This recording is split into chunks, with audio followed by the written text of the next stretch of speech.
war with the most dangerous enemy that has ever faced mankind in his long climb from the swamp to the stars. And it's been said if we lose that war, and in so doing lose this way of freedom of ours, history will record with the greatest astonishment that those who had the most to lose did the least to prevent its happening. We, the people, tell the government what to do. It doesn't tell us. Our Constitution is a document in which we, the people, tell the government what it is allowed to do. A man is not free unless government is limited. An informed patriotism is what we want. But still watch closely and don't be afraid to see what you see.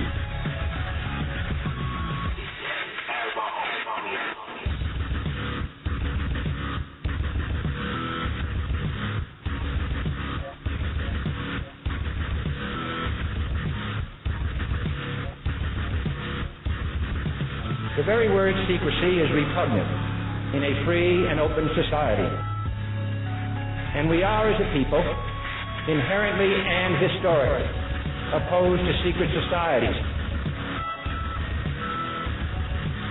Even today, there is little value in ensuring the survival of our nation if our traditions do not survive with it.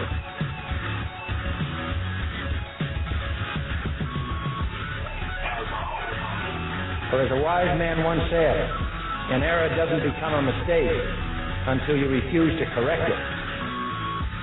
When in hell are all you people going to wake up? Moretti Underground, the Liberty Report. Well, hello, America. Welcome to the Monday, May 19th, 2014 edition of Moretti Underground, the Liberty Report.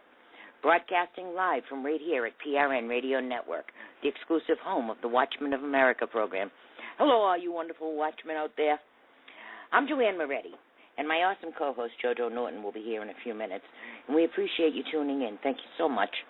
Our call-in number, as always, is 714-888-7404. And our chat rooms, both at Blog Talk Radio and right here at PRN, are open for you, too. Our fantastic colleagues, Lynn, AstroTurf, and Famous Anna, are in the chats, putting all the links to our sources, our reports, documents, and all that. They put them in the chat so you have them available to you. And thank you, ladies. They are way more than just people who put links into a chat room. I assure you, they're the most fantastic research team I've ever had the pleasure of working with. So please say hi to them and our other colleagues, too, in the chats when you get over there. We have a lot of info and news lined up for you today, but before we begin, we got to do our disclaimer, and that's just to let everyone who might be interested know, like the NSA or the FCC or anyone else, that anything we say on this show is solely my responsibility and not that of our wonderful hosts, the Watchmen of America, or the PRN. The disclaimer goes like this. The comments made by hosts and or guest hosts or phone callers of the PRN Radio Network do not necessarily reflect the viewpoints, ideology, beliefs, or anything else of members of the Watchmen of America program or the Patriot Resistance website, either in past, present, or even future broadcasts. All right, so now that that's out of the way, and let me give another shout-out to those wonderful Watchmen of America because I love them so much, we'll get this show started. Hey, everybody. Let me open up JoJo's microphone here. I see that JoJo's here. We'll welcome her, and then we'll start the show. Hey, JoJo. Hey, what's going on? Hey, how you doing? Well, I'm doing good. I've had a very interesting day. I started off today with a radio interview at a real radio station. It was a little different. Yeah?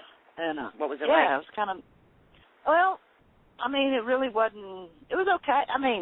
I enjoyed doing it. I love doing it. It's kind of like a little local thing, a meet and greet kind of thing. I talked about my barbershop, my business, and that kind of thing. What's the radio show? What's the what show is it, or what radio network is it? It's KNCB, but it's kind of small, so it doesn't get out very far just yet. But Anyway, that was fun. And then I came home and proceeded to tear up as much equipment and stuff around my house as I possibly could. But I got it all fixed. Oh, cool. Worked in the yard and the garden and stuck my truck in a large JoJo way. And then it took me about 3 hours to use my JoJo ingenuity to unstick it.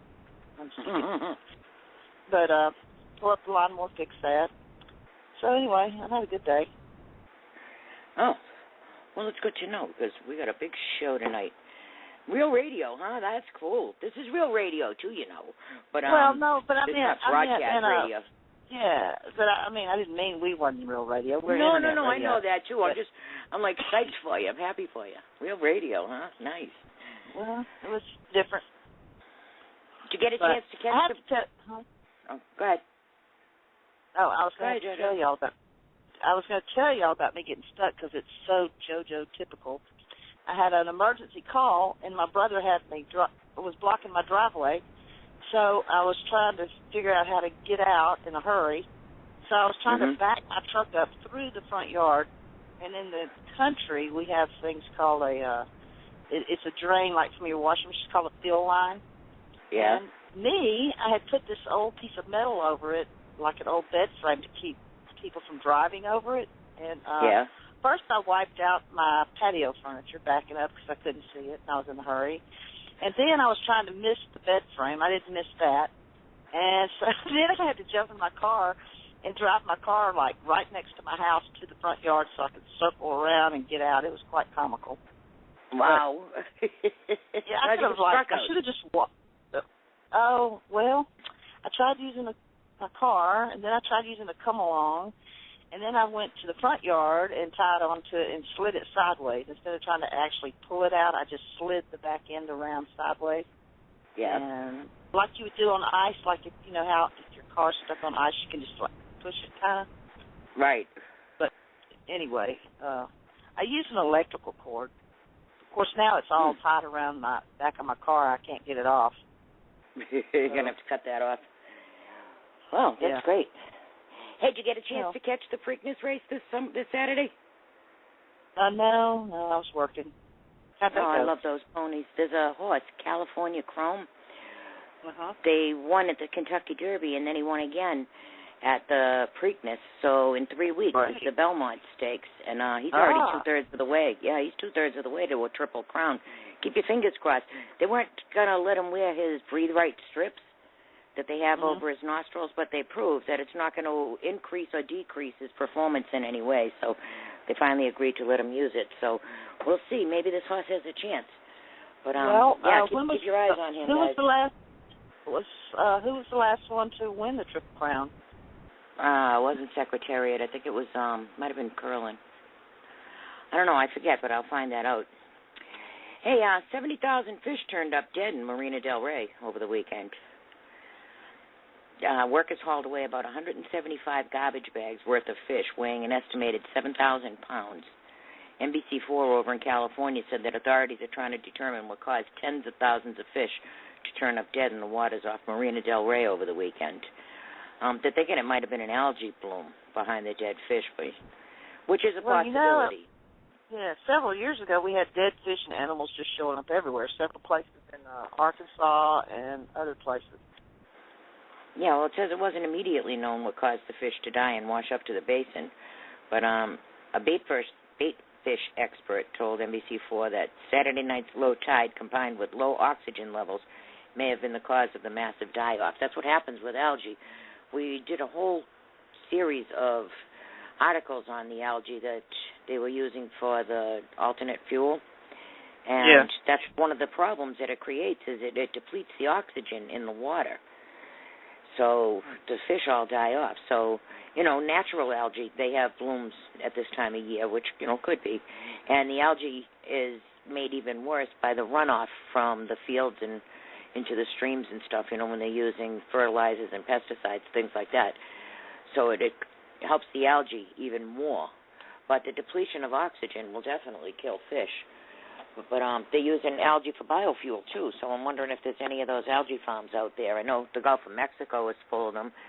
The Chesapeake Bay is full of algae, and, they're purposely being grown. So I just want to let you know that there's fish turning up, so you may have a red tide over there, or maybe something bigger, but we haven't found the bottom of it yet. Also, a third man has come down with MERS, M-E-R-S, the Middle East Respiratory Syndrome. Yeah, he's a business associate of the guy that was, he was an Arab guy. He traveled through London and through Chicago and then to Indiana. Well, this guy was at a meeting with him, and he was shaking hands with the guy. But they said that he's had fever and he's myalgic, but he didn't need an inpatient, so they say. But I had to put him in quarantine, if you ask me. And the CDC is saying, well, you know, we've had about 800 cases so far over in the Middle East, and then there's 3 in the United States. But it's still low risk to the general public, you know. Well, I very rarely agree with the CDC. But our last year's flu problem was, God, much, much, much worse. I mean, you got 3 people with MERS, M-E-R-S, MERS. They've been in contact with all kinds of people on their flight over here and wherever they went to eat and blah, blah, blah, blah, blah. And, you know, so he shook hands with some guy, and the guy got a slight case of it. It wasn't even a true case of it. Yeah, he's got antibodies. So I'm not that concerned. Yeah, but see, you know, it's 3 people. These 3 people have been around thousands and thousands of people, and nobody's really come down with it. It's not, to me, it's nothing to get alarmed about. There's a lot more bad stuff out there to be worried about than that. And, well, and then, of course, the next thing is the CDC will come out with some big, huge vaccination program, so watch for that. But, you know, about 3 months ago, remember I reported on the polio surge in Syria from the Syrian refugees and how it was going to all the Middle Eastern countries? Of course, you know, that's not out there in mainstream media, but that's a problem. Yeah. Now, if they were bringing Ebola over here, then I would be concerned. Then we got a problem, yeah. Yeah, then we got a problem. And you know, people shouldn't laugh at that because there is an Ebola outbreak in the Congo and South Sudan. So, you know, we got a lot of people going to and from there, like Leo Gerard and his people and the steel workers and business people and all of that. So, you know, don't think that can't find its way here. It certainly can. It's a small world when you take into consideration the airline flight and stuff. So, you know, that Ebola outbreak is still going on. So, you know, although you haven't probably heard about it in a while, it's still very much going on. Well, they had quarantined off one whole country, not letting anybody cross the borders about 2 months ago. But, I mean, our flu outbreak last year was very intense, and it was much worse than 3 people having MERS, MERS. And, I mean, you know, 100 more people could get infected. But look how many people in East Texas alone where the flu strain seemed, quote-unquote, seemed to start. And if you remember, there was all these false positives and this and that. They weren't really testing for swine flu. That was negative. And they were doing, you know, influenza A and blah, blah, blah. And they were calling it the mystery flu because they couldn't figure out which kind of flu it was. Yes. A lot of people were dying from that. And it was quick onset, respiratory problems, had some of the same symptoms and etiology as MERS. You know, and I have no idea if any of the last year's flu people got tested for that. I have no idea. But, so, you know, it's nothing to get really, to me, in my opinion, too concerned about this yet. Yeah. Obama had a good weekend. He was very busy this weekend. He did? Oh, yeah, he was golfing with he was golfing with a guy from Bain Capital. Oh. You know Bain Capital, Romney? Oh, yeah. Yeah, well, he's a lobbyist for Bain Capital, and he's a Democratic strategist, too, this guy. If I were Romney, I think I'd be very wary of this guy, a Democratic strategist, and he's working as a lobbyist, and he's out there golfing with Obama. You know, God only knows what they were talking about. But Politico says one of Obama's golf partners this weekend was a lobbyist for the financial firm Bain Capital. According to White House pool report, Obama hit the links on Saturday at the exclusive Robert Trent Jones Golf Club in Gainesville, Virginia, with Joe O'Neill. He's president and CEO of the lobbying and public affairs firm Public Strategies Washington. Then, of course, rounding out the foursome was former U.S. Trade Representative Ron Kirk and Milton Carroll of Centerpoint Energy. That sounds more like a business meeting away from archiving what was being said than a golf foursome. Yeah. But, it says O'Neill's a veteran Democratic lobbyist who represents clients like Bain Capital, Bristol Myers Squibb, and the Edison Electric Institute, Lockheed Martin, and many others. So, remember he said, we're going to ban lobbyists and all that? Well, plus he was vilifying Mitt Romney's work at Bain Capital. Now he's out playing golf. Yeah. What state or what country or what state did they play golf in? I'm sure that cost us Virginia. $500,000. Oh, well. You mean he didn't they have were at the Robert Trent Jones Golf Club in Gainesville, Virginia. It's a very exclusive place. Also, on Friday, our dear leader was at a place called Shake Shack in D.C. There's a photograph of him at Shake Shack. He's on the counter with his feet in the air, and it looks like he's getting a GYN exam, actually, or breakdancing. But I was going to say breakdancing. Yeah, well, if you see the way his feet are up in the air like that, all right, and his scrawny little butt probably would have fit on a tray. Can you imagine if your mother or my mother were there? My mother would say, tables are for glasses, not asses. Get off that table. Are you kidding me? This is the President of the United States, all right? It's been like a 6-year frat party with these people. You know, he couldn't have walked around the counter, but of course he was playing to the crowd, and they were all hooting and hollering and clapping. You know, there were a bunch of kids at the Shake Shack thinking he's cool.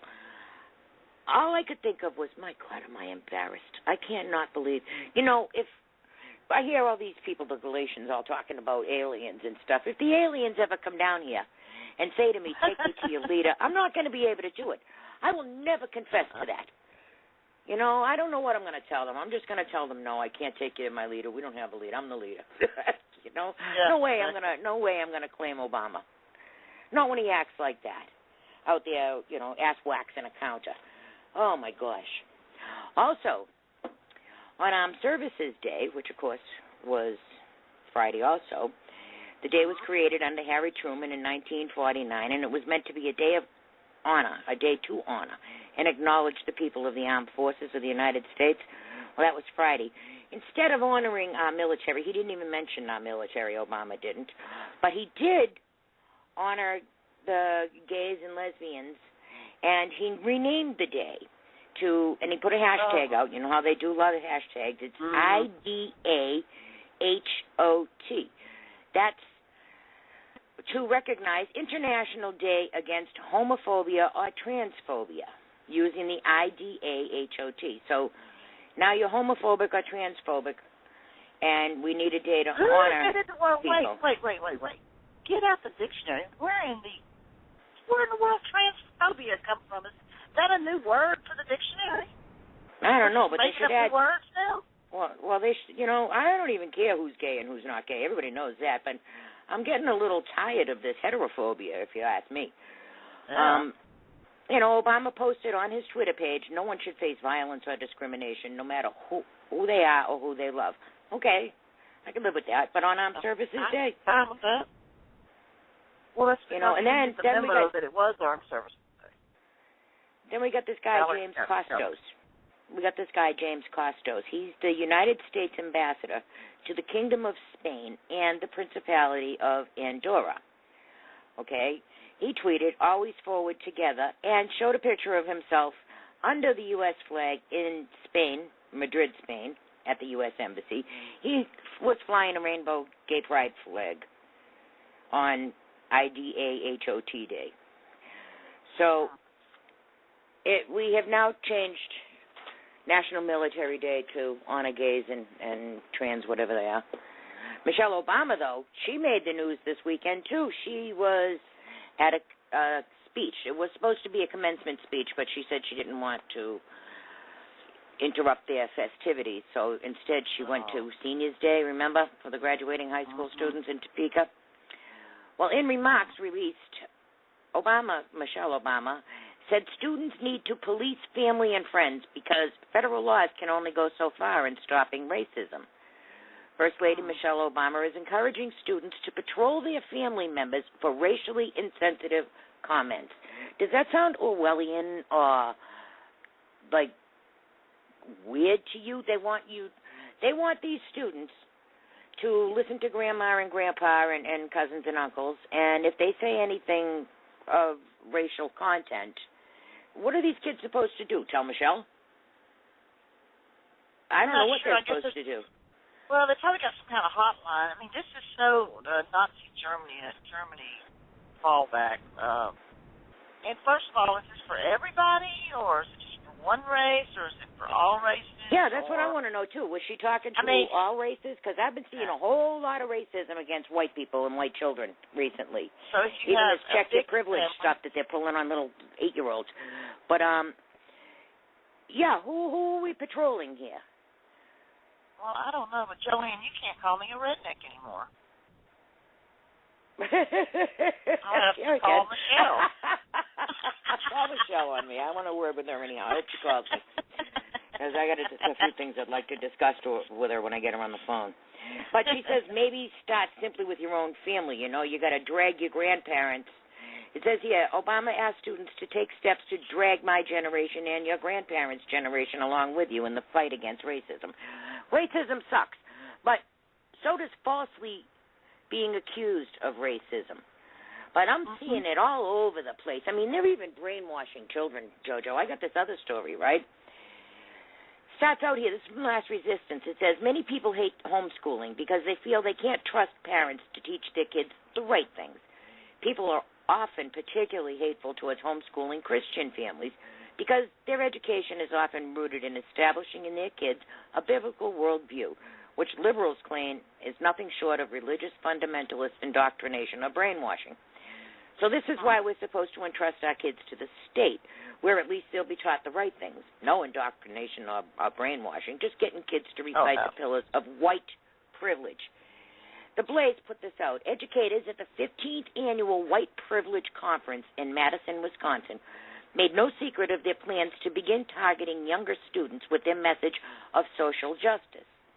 In a workshop called Examining White Privilege and Building Foundations for Social Justice in the elementary classroom, educators Rosemary Colt and Diana Reeves were caught on video by a news outlet, Progressives Today.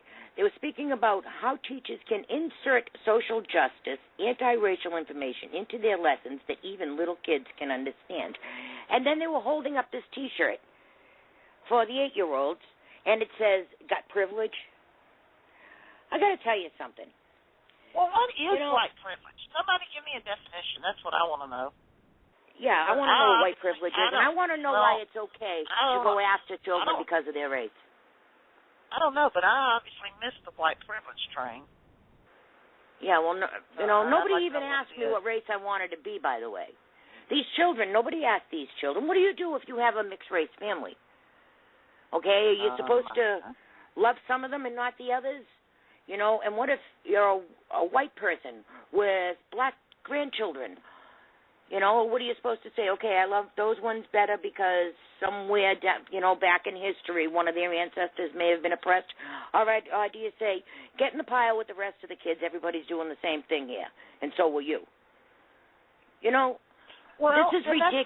That's fine. Then what about all these rappers and some of the more current musicians and comedians? Use the N-word and whatever. They use the N-word in all their songs. To me, that's racist. But they think it's not racist because they think they can say it. So but then they have a whole list of things that you can't say, or Asian people can't say, and Hispanics can't say it, but black people can, and the same with Hispanics. You can't say salsa or fiesta or something last week. Remember? The girls were trying to have a party, and they couldn't call it a fiesta because it was racist. The school canceled their party. Come on, guys. All right, Tucker Carlson made a good analogy. He said, so why don't we kill off all the Jews, all the Germans for what they did to the Jews, what Hitler did to the Jews? Or how about we go after North Korea right now for the oppression that Kim Jong-un is pulling? How about we go after all the Muslims for all the crap they're pulling, This is stupid. You're going to tell me that somewhere back in history, somebody's grandparents or great-grandparents owned a slave, and now it's okay to go after you? Did you ever own a slave? No. Really? Neither did my grandparents. Neither did my grandparents. My grandparents really worked on the railroad and were longshoremen. None of them had slaves. So... And they were called oppressive names back in the day, too, but they all... Yeah, well, you know, we got to fight back on this stuff because now everybody's, you know, in the media and all these white privilege conferences and stuff are thinking it's okay to pick on people because of their skin. When they're telling you that they're going after 8-year-olds and telling them to check their privilege, what the heck does an 8-year-old know about privilege? Well, I'm not Nothing. even 8, and I still don't know the definition of white privilege because I missed it. I mean, I yeah, don't know. well, I'm getting a little tired of this. You know, the civil rights movement was for racial equality. The abusers are the ones abused. The abused have turned into the abusers. So it's not okay. It wasn't okay then. It's not okay now. Everybody, lighten up. Take a breath. And like Martin Luther King Jr. said, we may have all arrived on different ships, but I'll tell you what, pal, we're all in the same boat now. You know, forget this dividing us. They divide us on race, on gender, on sexual preference, on nationality. I mean... But it's the plan. It's the plan, and they're doing very well because they have racially divided this country more than 6 years, and it's been that way for 30 years. I mean, they have taken us back to the Dark Ages. They have... Yeah, well, you know, everybody got... You know, they remember the slavery, but they don't remember how slavery ended. You think the black people just all got up and said, okay, we're putting a stop to this? No. They had a lot of help. See, but here's the deal. There's slavery going on right now. I wish I could pull a story of hundreds of thousands of females and, well, whatever, children are bought, sold in sex slavery rings all over this country. And we're going to run over there to wherever and try to save 300 girls. And don't get me wrong, I feel sorry for those girls. That's not the point I'm trying to make. They have their own country that can go take care of them, and which they did. From what I understand, they got rescued by their own country. Yeah, what about all our kids? So, right in Virginia. In Virginia, a woman was held as a slave. Not that long ago, remember? So, well, you know, slavery's alive and well. And it's not white people doing it. You know, white people said, no, we're not going to put up with this anymore. And they helped the slaves. It is. Well, which slaves are you talking about? I'm talking about the kids. It's the sexual slavery movement. Oh, even that, yeah. Yeah, well, they got sex slave rings going on, you know, all day, every day, all over the world. Everywhere from Brazil to the Middle East to the United States. So, you know, that's the slaves we should be looking to help. We shouldn't be yelling at people who had nothing to do with it. We shouldn't be making 8-year-olds walk around with T-shirts that say got privilege that had nothing to do with it. You know, they had no choice in it. I don't know. It's just it's so out of control right now that you kind of, you know, it's hard to keep up. It doesn't even make sense anymore. White privilege, got privilege. No, there's nobody's got privilege anymore. You know, unless, you know, I don't know. Connecticut. You know how Michelle has got this food thing, right? She wants to control everything that a child puts in its mouth. What's the best way to get children to drink milk? Put some chocolate in it, right? Flavoring or strawberry or whatever. Well, the geniuses up in Connecticut have voted now to ban chocolate milk. What's next? How are you going to get these kids to drink that milk? How are these kids going to get vitamin D and calcium if they're not going to drink the milk? You're taking away the chocolate, they say, because of the sodium content. This is from CNS. Connecticut lawmakers have passed legislation that would ban chocolate milk in the state's public schools.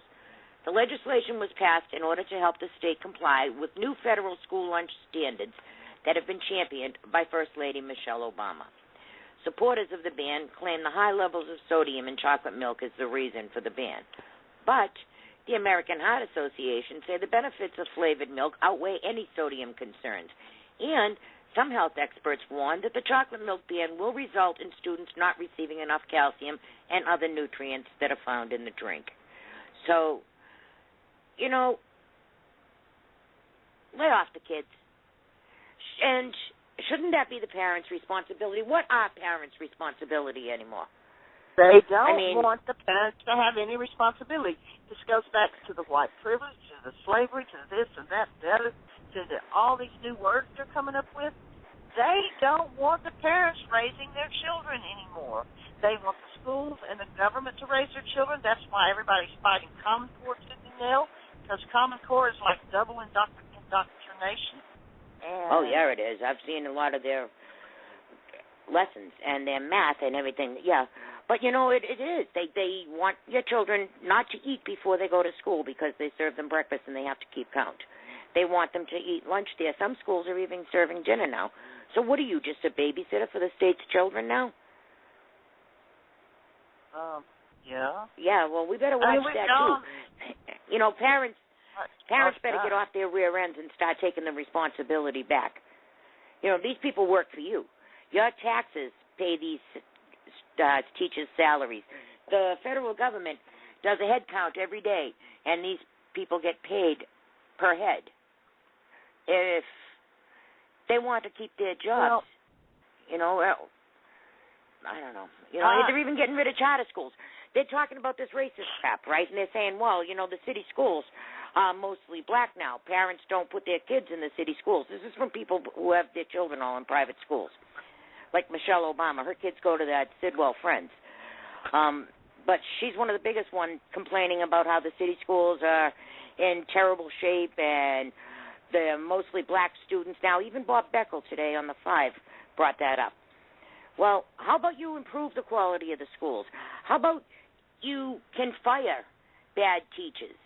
You know, because of somebody wants to worry about what color the person is sitting in the chair next to you, they worry more about that than actually educating these children?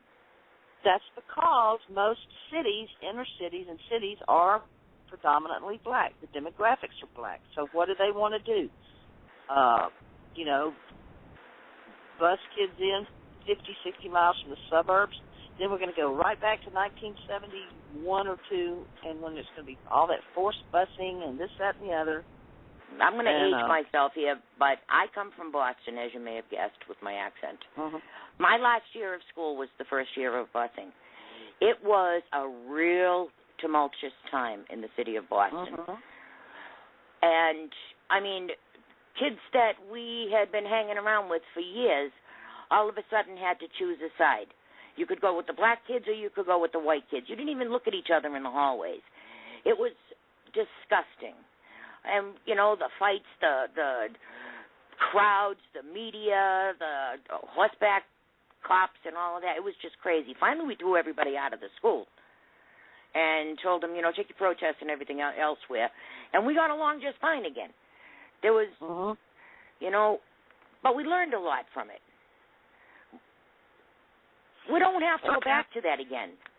The schools have segregated again, but that's because of the administrations and the teachers' unions, and, you know, they pay more money in administrative costs than they do for books, paper, and pens. These teachers, then there are a lot of fantastic teachers. You know, they're buying school supplies for the students. You know, you can't discipline the students. You can't, you know, you got to share books. And then they got this Common Core that the teachers don't even know anything about, and they're trying to teach students things that they don't even know anything about. So the kids are going home crying, can't understand the lessons. The parents can't help them because they've never seen anything like this before. You really, guys, whoever's out there listening, you've got to check out Common Core. You have to check out some of their assignments before you even think, oh, yeah, you know, you're just resisting the new. No, I'm not resisting the new. They're teaching your kids all kinds of communist stuff. They're teaching them to obey the government. They're teaching them that Obama, everybody hates him because he's black. So what, he's black? Who cares if he's black? Hey, you know what I'm thinking about that, too? I'm thinking all these liberals that keep bringing up that he's black, I don't think that they can actually handle that we actually have a black president. They still haven't got used to the idea. I'm tired of them calling him a black president. He's half white, half black. Yeah, how about he's black on the odd days of the week and white on the even days of the week? Whatever. He's a communist. His skin didn't make him a communist. His ideology did. No one cares Yeah, what color let's call him his what he skin really is. is, a communist. Yeah, and so is everybody around him, all those white people all around him. And the white people all around him are the ones that are really helping him out with this. You know, they should be saying, wait a minute, you know, reversing it still doesn't bring you equality. It doesn't bring anybody equality. If the federal government would just back off and do what they're supposed to be doing, according to our Constitution, and leave everybody alone, we'd all get along just fine. That's right. We've been getting along just fine. You know, you look at the kids these days. All the young people, they all hang together. There's no black, white, red, yellow, none of that, you know. They just hang out. You know, that it's the politicians that are dividing us. So if they got white people fighting with black people and Asian people fighting with Hispanic people, and they have all these gender differences with the women fighting against the men, everybody's fighting, and they're all in all separate little boxes. Meanwhile, the ones that are pushing this are getting over on all of us because we're too focused on this stupid petty stuff. Speaking of transgender, did you see where Bradley Manning is going to get released to a private detention facility so us, the taxpayers, can pay for him to have a sex change? Because I guess the military won't do that, so, or the VA won't do that, so now I want to see this private facility. Yeah. Oh, I did hear. Yeah, what do you mean private facility? What is a private facility detention center? Well, it's a private federal prison. Well, we're going to have to find out who runs it and what kind of a prison it is. Is it camp? What I mean by that is it's not a military prison. He's being taken from a military prison, put into a federal prison. I say private. I was saying private. I mean it's not military. All right, because I know we do have private prisons, and most of them are juvenile private prisons. But then, you know, judges are taking kickbacks to put these kids away. I just meant that he was taken out of military prison and he was put into a public federal prison, so he can now have his sex change. Oh, cool. So is he going into a women's prison? I don't know. He'll probably be in solitaire or something until they decide what flavor he is. Wow. And, you know, I still have so many suspicions about that. This whole time he supposedly did the WikiLeaks thing, and he did this and he did that, and he got put in Leavenworth in solitary confinement for God knows how long and all this other stuff. And, you know, never once did you ever hear from his family or his friends or anybody. It was like he didn't exist to the world. It was just Bradley Manning. Yeah. There is a lot of shady about him. I don't know, you know, all his facts don't add up. You know, there's got to be more to that story because, you know, and whatever they said he stole, he didn't put it on a flash drive. They can only hold so much information. And he didn't put it on a Lady Gaga CD. You can't tape over them. Oh, and Lynn says it's Chelsea Manning now, not Bradley. Hey, we got this Reverend Manuel Sykes. He was going to run down here in Florida in the Congressional District 13, and he was running as a Democrat. Well, Congressional District 13 is mostly a white community, so he was doing good, too.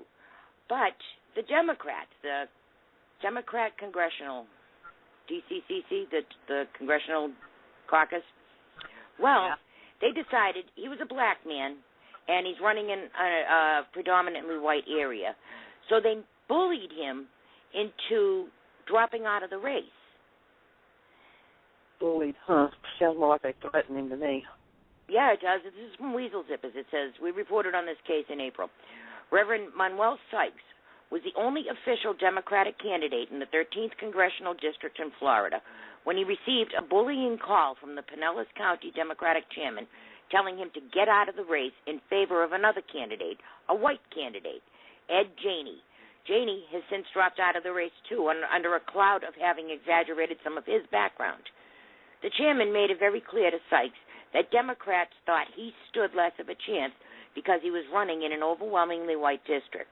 So not only were they being offensive to him, but they were making an offensive judgment about the district in general. Sykes said the message that they were sending was, stay in your place. You can represent us locally, but you have no place in Washington. This is their message, Sykes said. We want your vote, but the rest of you can stay out. So because the guy was black, they told him, no, you can't run there. We're going to put this other guy in because he's white and it's a white district. Well, that says an awful lot about how these Democrats think. Why, these white people wouldn't vote for this guy, this Manuel Sykes? I think obviously they might have. They were. Well, obviously. Yeah. Well, I think they might have. He was doing pretty good in the numbers. Mm-hmm. But but here these same Democrats are the ones screaming privilege, and then they I don't think the majority of people that we know, the majority of people who listen to this show. I look at the person. I don't look at necessarily their skin color. Well, like I say all the time, stands for. Nobody has a choice in what race they're going to be, so it's got to be the most stupid fight of all. So when the fight's over, who wins? What does winning look like? Is any race leaving the planet or something? It's a no-win. The numbers. Nobody's going to win this fight. It's stupid. Well, it just goes to show we don't have true elections anymore. And I have a feeling this Senate race coming up. Speaking of, there's several states that have primaries tomorrow. Kentucky being one, pull from Matt Bevin. Arkansas, and there's another one. Can't think of it right off the bat. But you know your state. You go find out and make sure you spend some time before you go pull the lever. That's your candidate. And Ohio gave us back Boehner. For God's sake, Kentucky, do not give us back Mitch McConnell. Hey, speaking of elections, North Miami has a mayor, and her name is, let me tell you what her name is here. Anyhow, she was charged with Mayor Lucy Tondreau.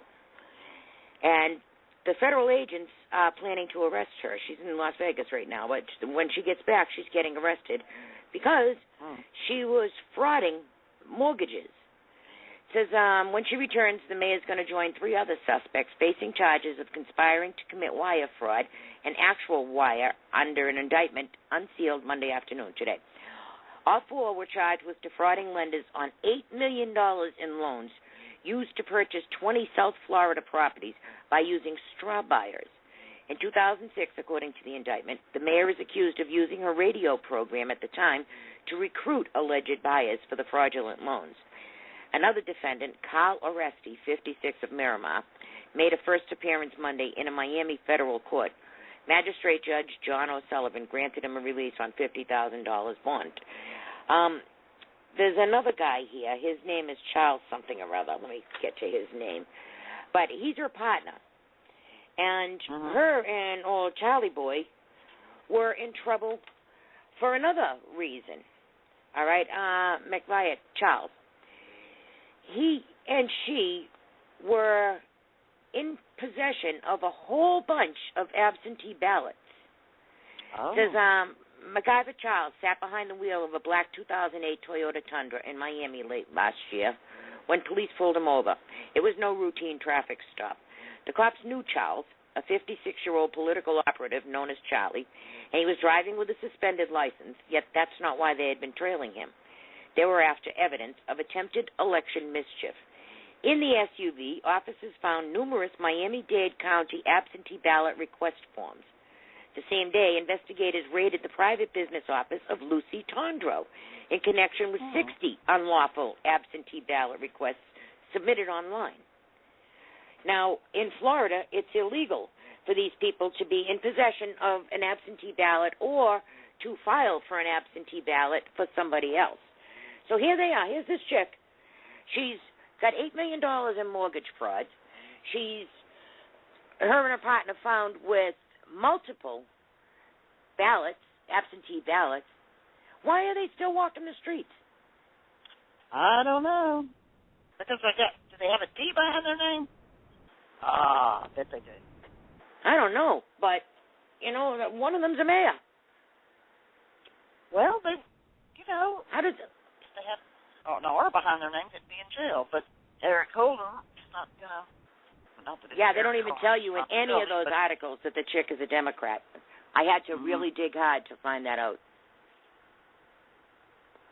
Well, I don't really care no more because I'm pretty much convinced the majority of the D's and the R's are on the same boat anyway, so whatever. Let's talk about Operation American Spring for a minute. All right. All right. As you all know, Operation American Spring started on Friday, the 16th. You wouldn't know by the media, but they actually did have a pretty decent turnout, nowhere near the millions that they were expecting.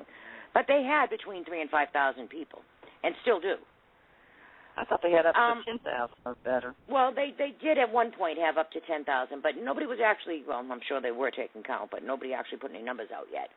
But I have been monitoring that and watching and listening, and, they got the right idea. They absolutely do have the right idea. But they were not organized. All right, Colonel Riley said that he wasn't asking anybody for money, so nobody ever set up a fund.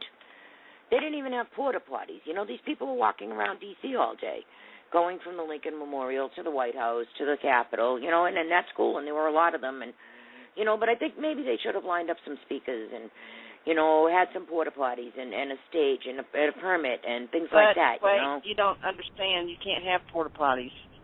You can't just go in there and put porta potties up. First of all, they didn't have a permit. That was supposed to be the difference. So you can't just go rent porta potties and stick them down somewhere because the government's not going to let you do that. Where are you going to put them? You can't just stick them on private property or federal property. This is true.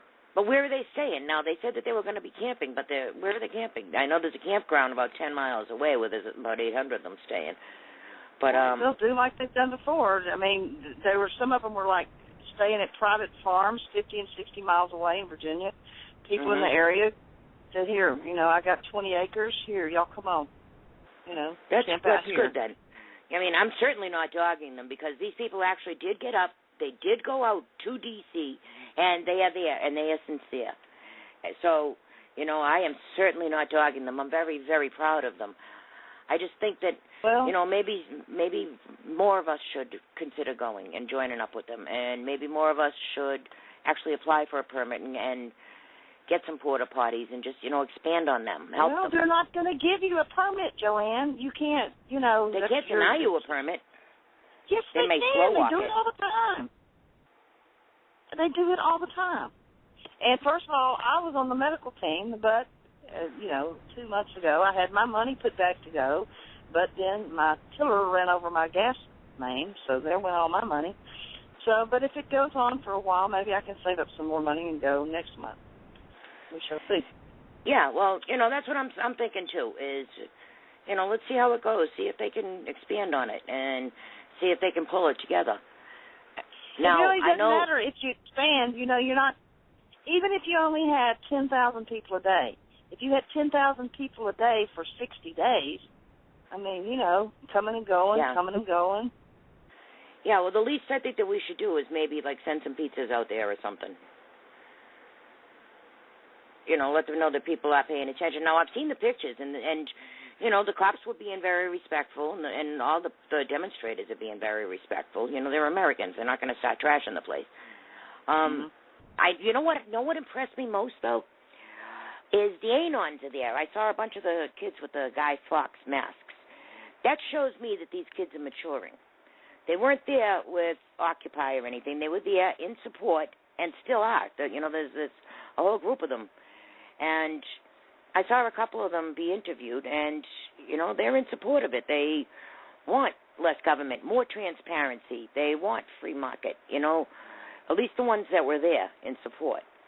And there were a lot of young people there. I was expecting it to be a bunch of old people, and I was pleasantly surprised to see families and college-age kids. And, so, I mean, a lot of good did come out of it, and we could learn a lot. And I don't think that people should make the mistake that because the numbers weren't what they expected, that everybody in this country isn't paying attention, because we are, and maybe this will turn into something more, something bigger. It could be expanded on if we put our heads together, is my point. So we'll see how this goes, and we'll update next week. Hopefully we'll have a lot more to update you on. How about the VA? This story it's sickening, okay? First they said 40 veterans had died. Now there's all kinds of VAs in the same situation. They were offered bonuses to pick up the pace. So instead of picking up the pace, and they really have no incentive to pick up the pace, you're in the medical field. A doctor gets paid by how many patients he sees. And the more patients he sees, the more money he's going to make, especially, even if he's going to break even, he's got to see more patients now with Obamacare. So instead of taking 20 patients a day, he's got to do 25 now just to break even. 30, he might make $1. But still, this Veterans Administration, they don't have any incentive to actually go faster or see more patients because they're all on salary. Now, the VA, it has a mission. They're supposed to take care of those that took care of us. Their budget increases every single year. The mismanagement and the lost money is a big factor. Everybody's saying throw money at it. Well, throwing money at it, they do throw money at it. But what's going on is the administrative costs now and bonuses, things like that. People are making money to get patients in and out. So instead of getting them in and out, they're hiding them.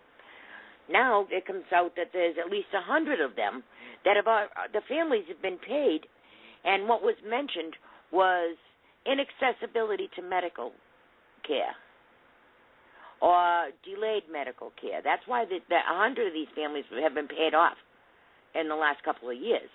So obviously something's going on that a jury would find that these people were not seen. And Obama knew about it. His transition team told him about it, and he actually ran on it. In his speeches, he said, and there's no reason that a veteran has to wait to get an appointment. So, blame Bush. Yeah, it did start during Bush's, maybe even before. But, yeah, you can blame Bush all you want, but Obama's been there 6 years, so you might want to blame him too. He's known about it all along.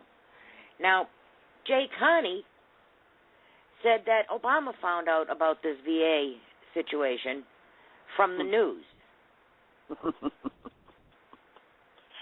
Why? Did it flash across ESPN screen? No, it didn't flash across any news. MSM wasn't reporting on this. What news channel? Let me just say that. Yeah, I want to see the exact.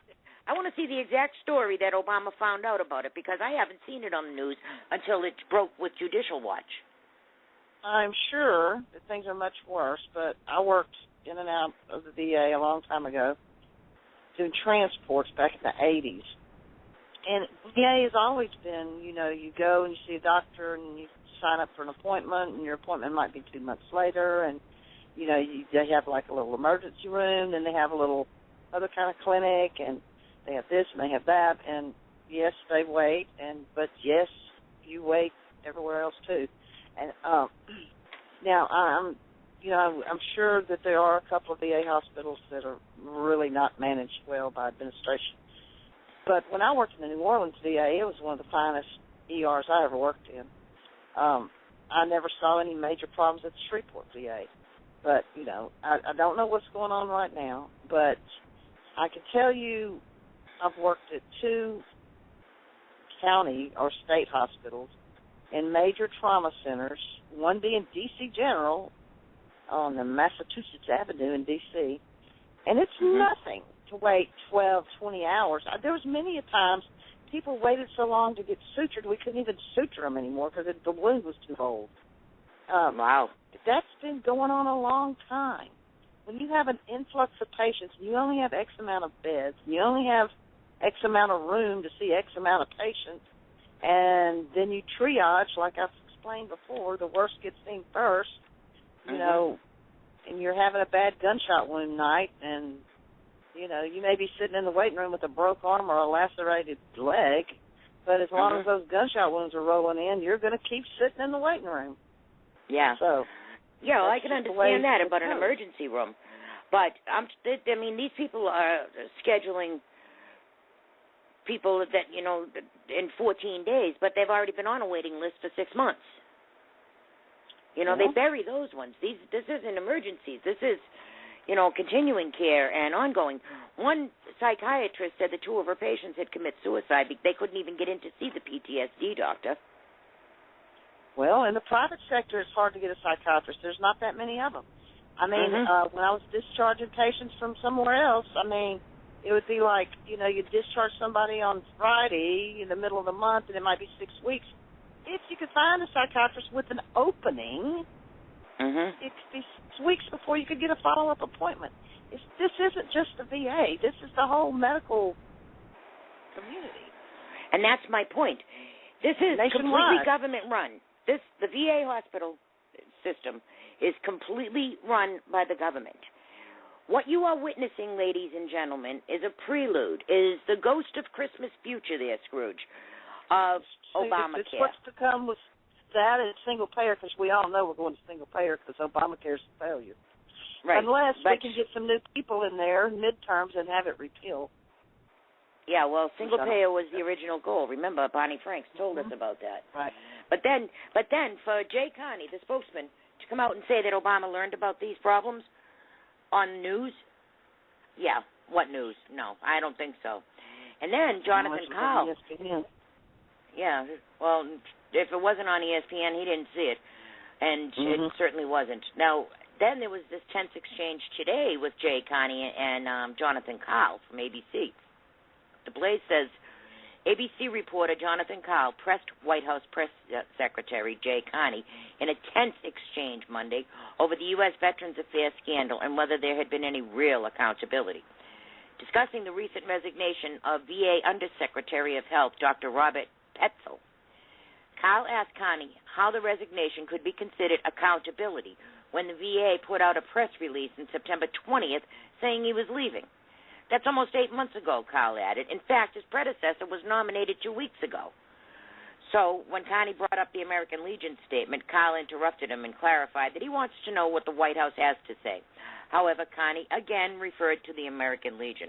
Well, I would point out to you the American Legion, which obviously has a deep interest in this matter and has been reported on significantly by your network and others in terms of what they said about the issue, Carney replied. And note that they look at Dr. Pretzel's resignation as, quote, a step towards addressing the leadership problems. Now, Pretzel, they told us, was fired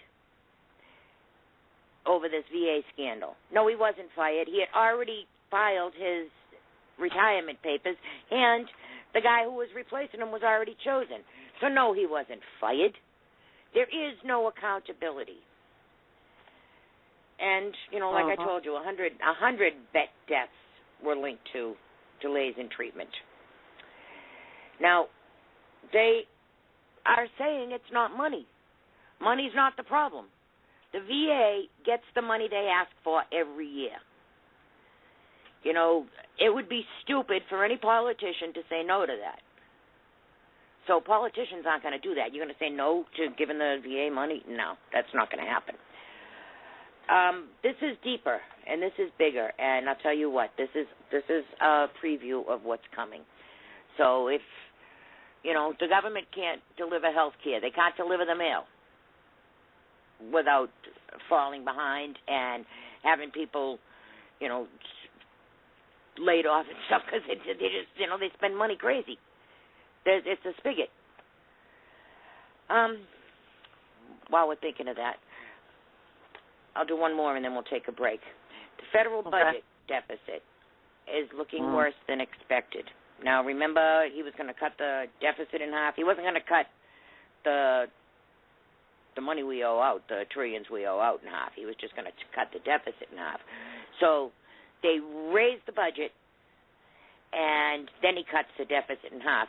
So actually, we didn't cut anything. We spent more money, but they call that cutting it in half. Listen to this story.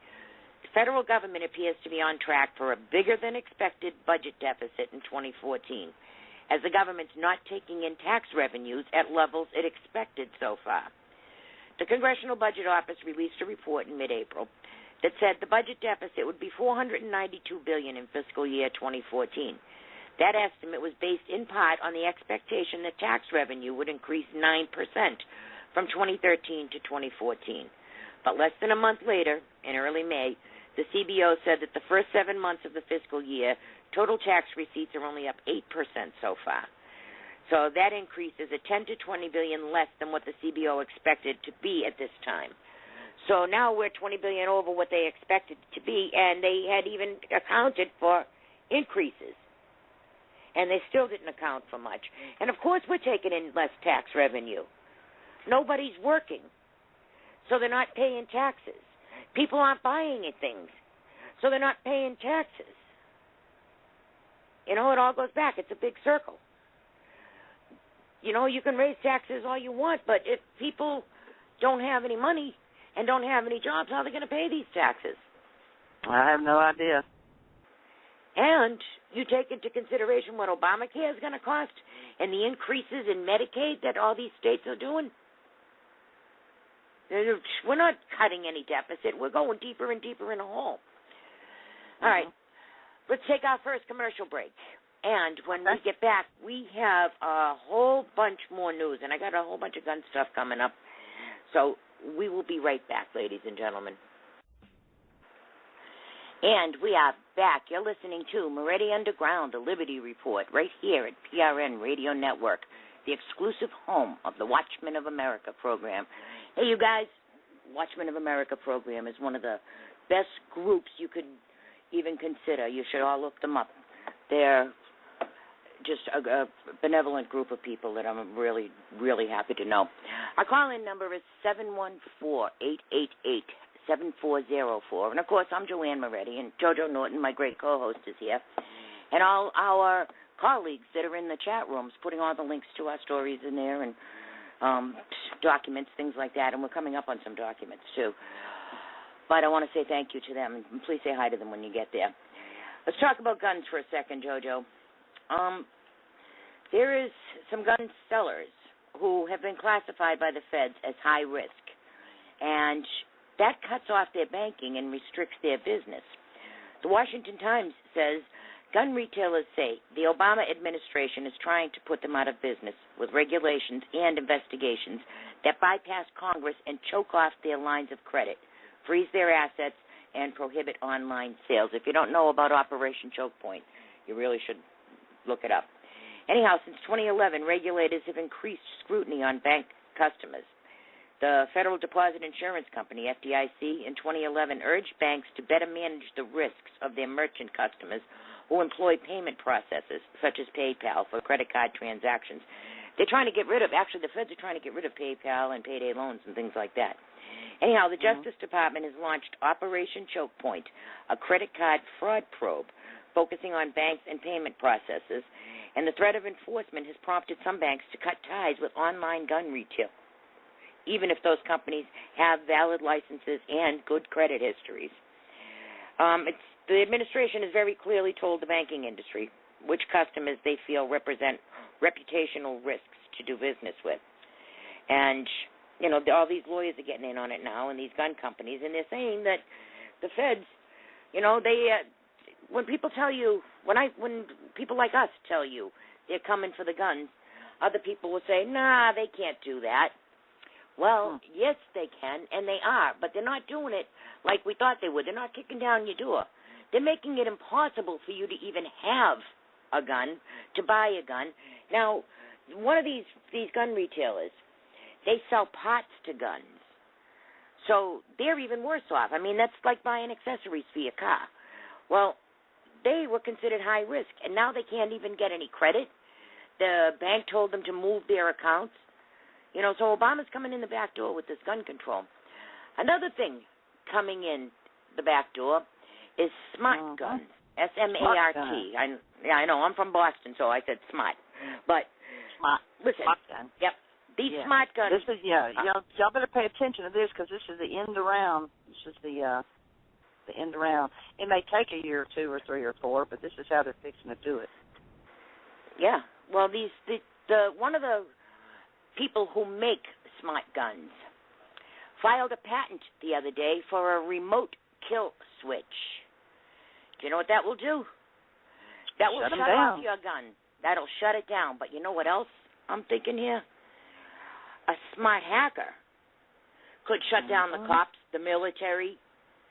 You know, if everybody's got these smart guns and somebody hacks into them, nobody can shoot. If you have cops in a situation where, you know, somebody's barricaded in the house and they're holding hostages and the cops come in and this person happens to be a hacker and just shut off all their guns, what are these cops going to do?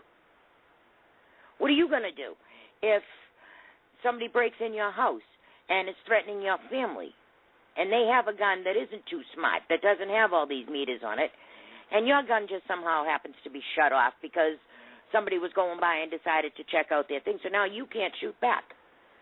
Anyhow, it says an alert reader emailed TTAG Central with news that Armatix GmbH, ARMATIX, Armatix GmbH, makers of the IP1 smart gun, filed a patent application that included a remote kill switch for the firearm.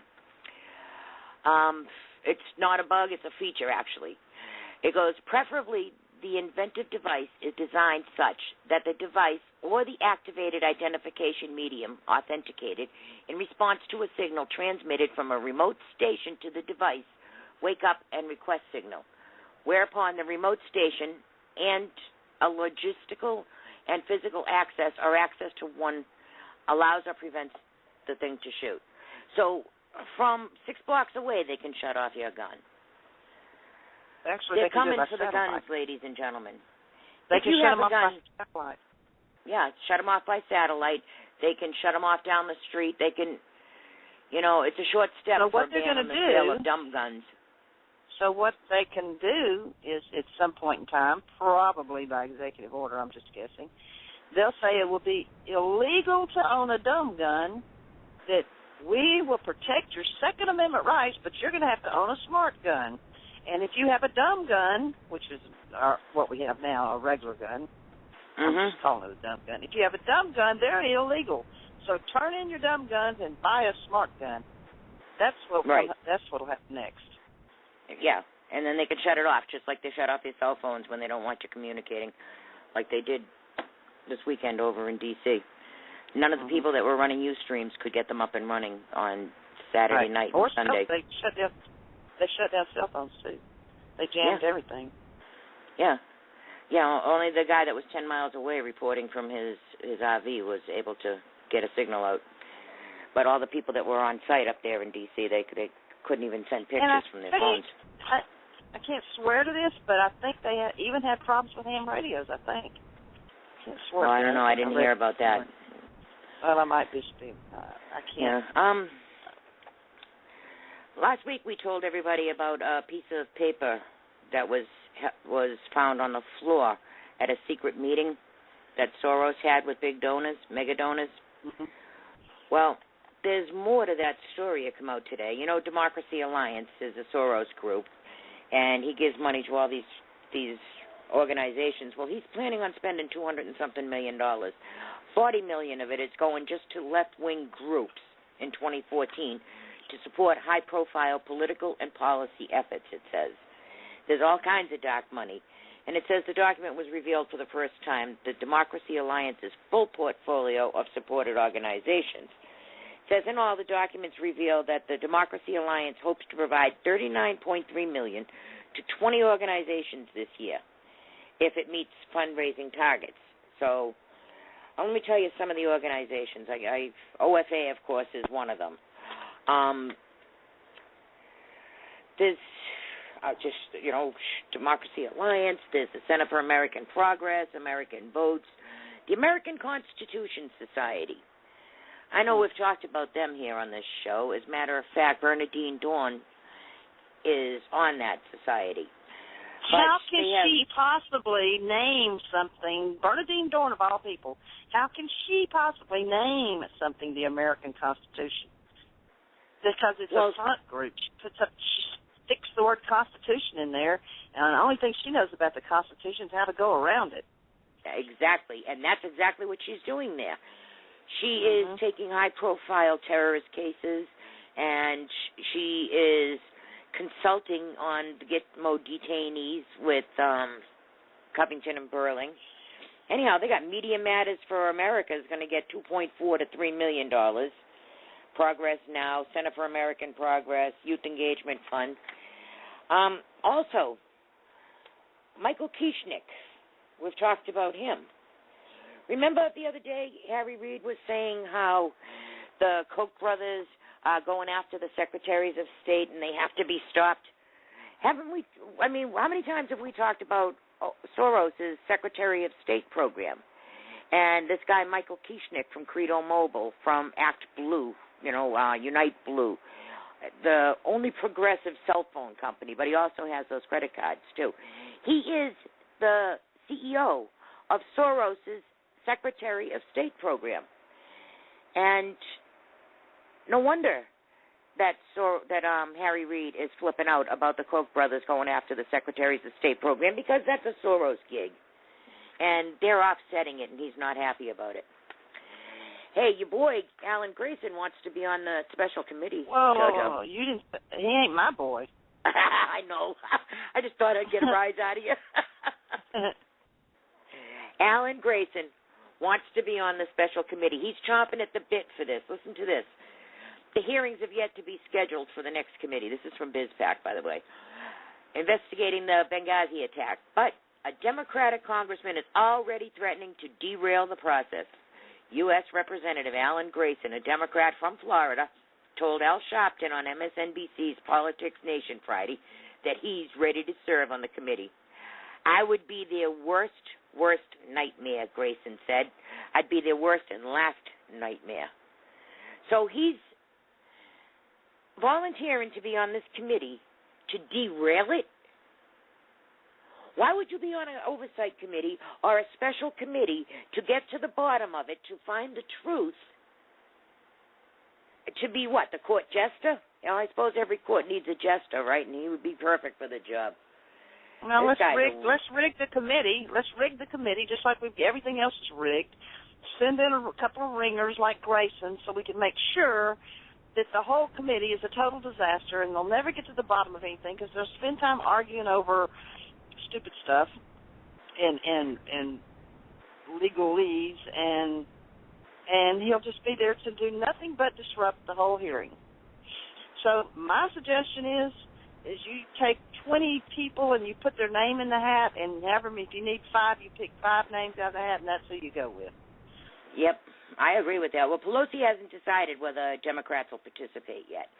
But she's not going to decide for 2 years. That's what I said last week. She will stall and stall and stall and stall.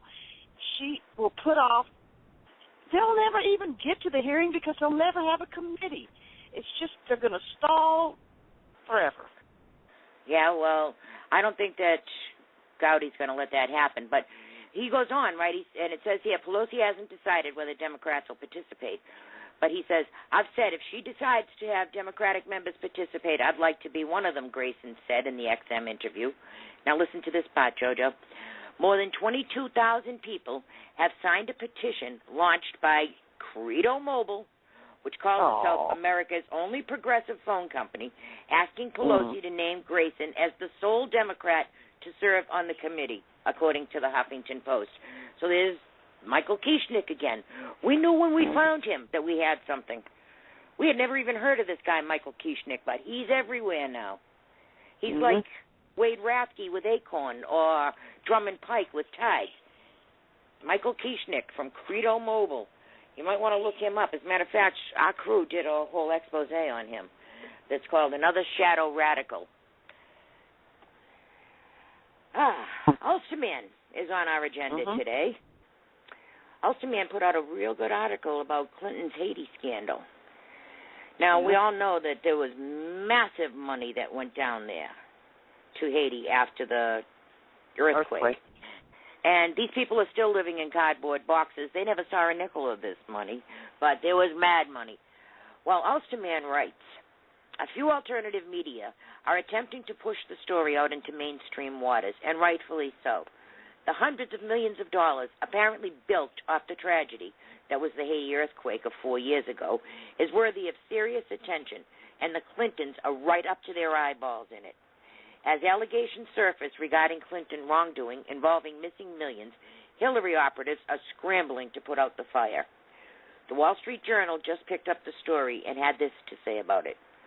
4 years after a magnitude 7.0 earthquake toppled the capital city of Port-au-Prince and heavily damaged other parts of the country, hundreds of millions of dollars from the State Department's U.S. Agency for International Development, USAID, allocated to the IHRC are gone.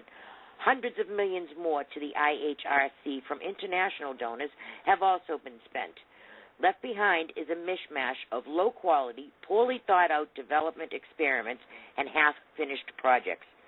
Haitians are angry, frustrated, and increasingly suspicious of the motives of the IHRC and of its top official, Mr. Clinton. IHRC is the International Hillary Rodham Clinton or something.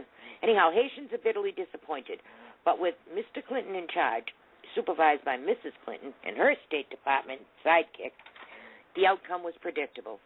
Something tells me most readers here, and that means most people everywhere, because these readers can be quite smart, were unaware that Bill Clinton, as head of the IHRC, acquired hundreds of millions of dollars from the U.S. State Department at a time when Hillary Clinton was Secretary of State. Yeah, let that one sink in. I know, had me shaking my head too, classic Clinton. And the Clintons' ties to Haiti and millions of economic aid date back to Bill Clinton's administration when he helped place Jean-Bertrand Aristide back into power of that island nation. Shortly after, Clinton machine donors began scooping up lucrative business contracts, all signed off by Aristide. Might explain why Bill was so quick to insert himself as head of aid to Haiti following the earthquake. Mm-hmm. He has been bilking the place for big bucks for years and was desperate to keep that system both intact and hidden from sight, one hand washing the other. You know, we did a report on that, too, when Bruce Brown was running against Maxine Waters. We had done a whole expose on Jean-Bertrand Aristide and his shady deals with the Clintons and with Maxine Waters and telephone companies and just money missing everywhere. And they're still at it. And don't you think having Bill Clinton getting hundreds of millions of dollars from USAID would be a conflict of interest, especially since Hillary said that she wasn't going to do that and she had to sign off and they had to tell everybody about the donors for the Clinton Foundation? You know, but here he is, still getting hundreds of millions of dollars while she's Secretary of State. Something real fishy there. Oh, and might as well do a shameless plug, too. Mac Walker's 40,000 Feet is out, and he's got another one coming up this summer, too. But Mac Walker, 40,000 Feet, is top suspenseful drama that will keep any fan of the suspense thriller genre at the edge of their seats. So, there's only one way down. I need to get that one. Yeah, I know. I'm behind in my reading. Well, I'll read you a little excerpt. It says, a plane hijacked by fanatics and a plot to use a horrific biological weapon against the Vatican. Former Navy SEAL Mac Walker finds himself in an uneasy alliance with the beautiful and mysterious Vatican operative Stacia as they fight to save the airplane's passengers and defeat the would-be terrorists in their plot to kill tens of thousands. So that's just a little shameless plug for our friend there. But, you know, he's right about this Clinton thing. Yeah. Well, listen, I got a little update here, just popped up 3 minutes ago. A guy named Ernie, I'm not going to put his last name out there, wrote in to one of the administrators of the OAS that are kind of working the Facebook angle. Yeah. This is what Ernie says. Ernie, from OAS, I got a little story to tell you all.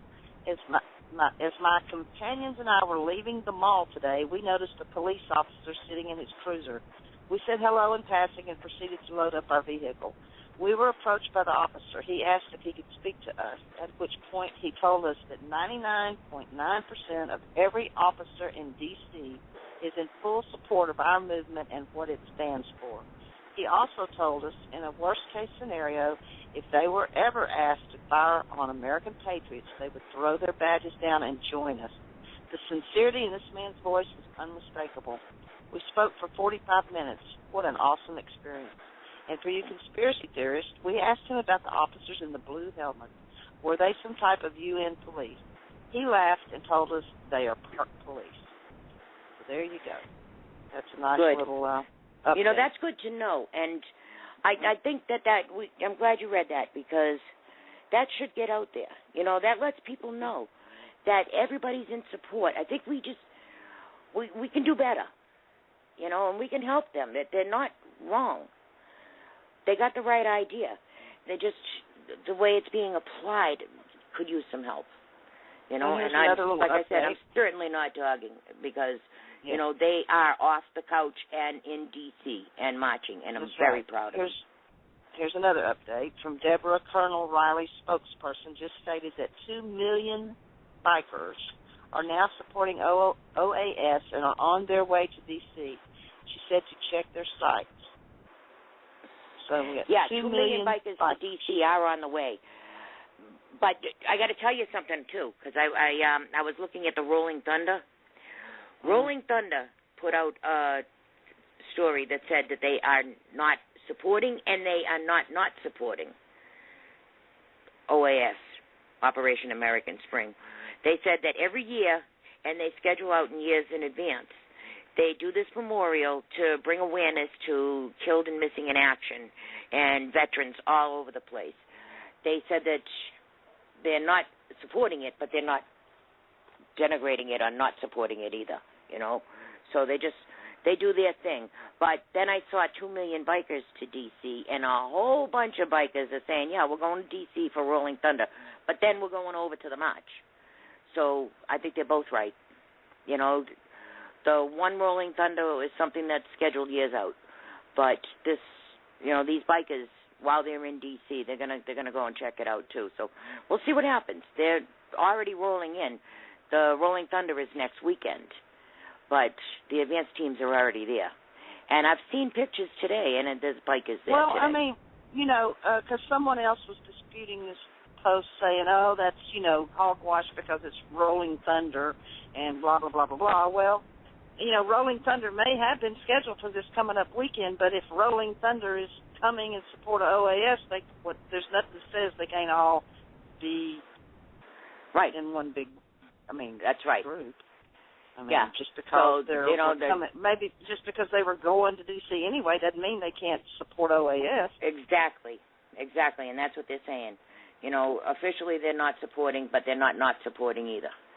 So they're doing their thing, and then they're going to check it out.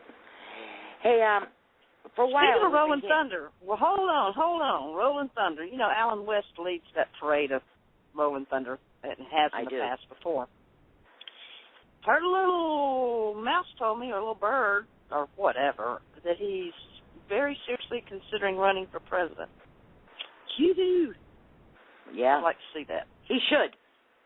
Oh, yes, he should. He should. He'd be, from as it stands right now, he would be my number one pick. Of course, you know, don't know who else is running, but still. Yeah, he's one. I can't think of anybody else I hold with higher regard right now. I can think of somebody who most people probably haven't even thought about. Oh, Scott Walker? Yep, this guy's a dark horse. He's clean. He is proven himself. He already leads a state. He's chief executive officer of a state. And he has gone up against some serious conflict and come out even better than when he went in, and that's Scott Walker. While all the rest of them are all, you know, fighting each other and dogging each other and flipping out at each other, and the left is attacking all of them, what about Scott Walker? The guy is absolutely clean. So let them all beat each other to death, and then Scott Walker come out all nice and squeaky clean and shiny and just, you know, something to think about. I don't really know Scott Walker that well, but what I'm seeing of him, you know, he could be a dark horse. And, you know, just keep it to yourselves.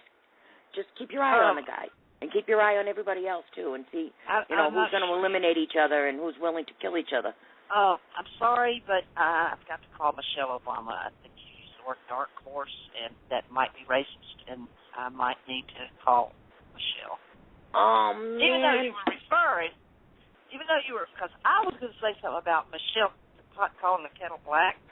Mhm. I can't remember which topic. It had something to do with Michelle. Some dumb thing she said. Yeah, we got to monitor your family. Yeah, but I figured, I can't say that about whatever Michelle's up to. That could be considered racist because I think the word black, same sentence with Michelle, even though I was referring to a pot. Yeah, I'm so sick of this race thing now. It sounds to me like Charlie Brown's teacher. Wah, wah, wah, wah, wah, wah, wah. The minute somebody brings up race, I'm thinking beige. Maybe I'll do the room beige. Hey, Macarena. Forget it. I don't even want to hear it anymore. Well, Speaking of not wanting to hear it. Oh, I got something going on. Let's talk about immigration for a few minutes. Oh, yeah. All week, last week, people have been tearing into John Boehner that he has some secret deal with Valerie Jarrett because Valerie Jarrett said it. Valerie Jarrett told everybody who would listen that her and Boehner have this deal that they're going to start working on immigration. Well, on Friday, little known to most people, Valerie Jarrett put out a little tweet. Her tweet said, she wrote it to Chuck Todd, as a matter of fact, because he was questioning her on the deal, right? She says, lost in translation, I said Boehner has made commitment to trying, not that he has made commitment to us or time frame. So here she is. She responds to a tweet by Chuck Todd and puts her retraction in there. Boehner and her never had a deal. As a matter of fact, this article... I don't know if they did or didn't have a deal, but Boehner's been saying for 2 to 3 months that immigration's coming. We're gonna have this taken care of before the midterms. He has said that over and over and over. So maybe he can talk to Valerie Jarrett, but I promise you, he's got to deal with somebody because they're sure to all talk about it. Because Eric Cantor said, forget about it. That's not happening. Nobody has the appetite for it. We don't trust this administration to enforce the laws we have now. What makes us think that if we let him do amnesty? That's not what Boehner has said for the last 3 months. I know. Go back and look. Well, it says, she retracted. She said that there is no deal with Boehner. So, something's up here. But, don't you think that would have made the newspapers that she retracted? No. But no, they're more happy to let us attack Boehner for her lies. Well, we got bigger problems than that because now they want to put all these illegal immigrants, aliens, whatever you want to call them, dream catchers, what do they call them? Dream workers? Dreamers into the military. That's all well and good, except we're kicking our boys out. And girls, they're all having to get out early. All these officers are retiring early. They're not letting people re-up. They're encouraging people to get out early. And now we're going to let the dreamers be in the military. Well, so how many of them are Muslim Brotherhood? How many of them are Al-Qaeda? How many of them are Mexican drug cartel? We're going to let all of them go in the military? They're dreamers. They're illegals. So if they haven't been able to find an immigration office, how are they going to find a recruitment office? They're not loyal to the United States. If they wanted to be loyal to the United States, they would find their way to get legal. You got these people saying, well, I've been here 20 years. In 20 years, you can't find an immigration office, honey? Do you even want to be American? And why would you want to be in the American military and fight for America if you don't even want to be American? So are you going to take an oath of loyalty to America or the country that you're clinging to? And if you don't want to be an American, what are you doing in America? I can see. Good question.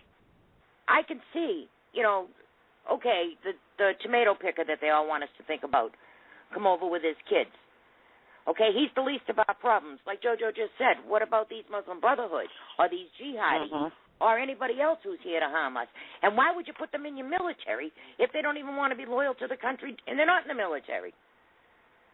You can find the schools, you can find every amenity of the country, you can find congressmen, but you can't find an immigration office? Cry me a river. I got no tears for that. And I know it sounds heartless, but that's just too bad. And then Obama pulls the biggest jailbreak in history and releases 36,000 criminal illegals. And they say, why? Because some of the countries won't take them back? So then stop giving money to those countries. And don't release murderers in our street. And so their countries won't take them back? Don't we have C-130 airplanes and parachutes? I would give them a little brief training lesson on how to parachute, and I would fly over said country and open the door, and out you go, Bubba. Yeah. Remember to count to 10 and pull the cord. You know, and Drudge was give them right. a few MREs. Give them a few MREs and a little bottle of water. Obama pulled off the biggest jailbreak in history. Mm-hmm. He released 36,000 criminals into the streets of the United States. And it's not over. Now, there's a little flaw, like we were just talking about.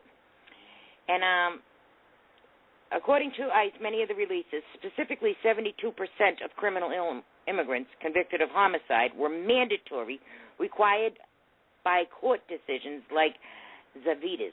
That's this guy's name. But a little enforced statute, 8 U.S.C. 1253 of CIS highlights, however, requires that the Secretary of State to instruct consular officers to stop issuing visas to countries that engage in such obstruction. So if you won't take your nationals back, then we're not going to let any of your nationals in the country. You can stop giving the whole country visas. But, you know, you don't just release murderers and rapists and sex fiends into the communities. You know, there's something with that. And then the DHS chief, J.E.H. Johnson, he hints at an executive order for amnesty. So what JoJo just said is right. Listen to this. This is from Weasel Zippers. Obama's new Homeland Security Secretary is offering his first public hints at executive action the administration might take on immigration, suggesting changes to a much-criticized program that runs the names of people booked for local crimes through a federal immigration database. But advocates who have pushed Obama for bold action with immigration legislation stalled in Congress wasted no time in declaring that such steps wouldn't go far enough. So Jay Johnson, tasked by Obama with reviewing the nation's deportation policy to see whether it can be made more humane, said Thursday that the so-called Secure Communities program needs a fresh start. The program allows immigration and customs enforcement officials to ask local police and sheriffs to detain people who have been booked and whose fingerprints match up in a federal database for immigration violations. So that led to complaints that people are being deported for immigration violations without being convicted of any crime. So when you get booked and they run your fingerprints and you come up as an illegal, they had said, well, no, don't run the fingerprints anymore to our database. Just deal with them on a local crime level and don't worry if they're legal or not. And you know, well, here's a little. I don't have the whole story, and I really hate to do this because I'll get bit for doing it. But here's a little picture, and on the picture it has Eric Cantor and John Boehner, and it says Republican leaders are trying to slip amnesty for illegal aliens into a military authorization bill. Mm-hmm. See, this is how they go around stuff. They stick it in something else. Yeah. Just like did you ever know the FDA? No, not the FDA. The agriculture people. Is that USDA. USDA. Yeah. You remember when we found out they're running food stamps across the border down into Mexico? All those border towns, you just go across the border into Mexico and head out. It's debit cards, whatever. Well, now you have families bringing children to the border and then shoving the children over on the other side of the border. Do you know that Jay Johnson, the ICE chief, had to declare a level 4 emergency insurgency at the border over the weekend? There were so many children unescorted by adults that have been found that they had to reopen Laughlin Air Force Base, and they have at least 1,000 unescorted children in there. So now we're babysitting and warehousing illegals and for their children. That there's no parents. Listen to this. Laughlin needs a sign change. D.C. must have given the DOD enough funds to house and feed the illegals. Is ICE going across the border into Mexico to bring the parents into the United States? Stars and Stripes writes, record-breaking numbers of children and teenagers caught in the U.S. illegally and alone have overwhelmed the federal government's detention network, prompting officials to start housing up to 1,000 on a San Antonio Air Force base. Kenneth Wolf, an Office of Refugee Resettlement spokesman, said Friday that the Department of Defense has agreed to start temporarily housing children at Joint Base San Antonio, Laughlin, starting on Sunday. Resettlement agency officials used the base temporarily as an emergency shelter once before, in the spring of 2012, when the numbers of children caught crossing the border jumped sharply, leaving the federal government scrambling to find adequate bed space. Since then, their numbers have continued to grow exponentially, driven by what advocates are calling a humanitarian crisis in Central and South America. Some 60,000 unaccompanied children and teens are expected this year, up from about 6,560 in 2011. From 6,500 to 60,000, what are they, going down there with buses and grabbing them up? Guess so. And now we're babysitting all these kids? Well, it's probably a lot stronger than babysitting. I'm sure we're doing a lot more than babysitting. Yeah, well, somebody better keep an eye on those kids. You know, and these parents just drop them off at the border and say, you know, have a nice life? What? Where are these parents? I saw one, there was a bunch of little kids, like 5 of them. The oldest one was 11. They said their father lived in the United States. One of them had a note, and the mother was nowhere to be found. So you pin a note to a kid and shove it across the border and say, there you go? I don't know. Are they bringing the parents up after them or what? What's, you know? Are they notifying the parents that they have these kids? And who's minding these kids? And where's DCF? You know, and do they have the bigger kids in with the little kids? Or they got families together? You know, DCF closed them down last time. That's scary stuff. You know, what about the 60,000 up from 6,500? And one more border story. An Arizona park employee was severely beaten in the bathroom, and her truck was taken. They found her truck a week later. It was coming across the border with a drug load. But this woman, Karen Gonzalez, was attacked in broad daylight as she cleaned park bathrooms. The woman suffered brain damage and now walks with a limp as a result of the beating. She works at the Chiricahua National Monument in a remote part of Arizona east of Tucson, close to the Mexican border.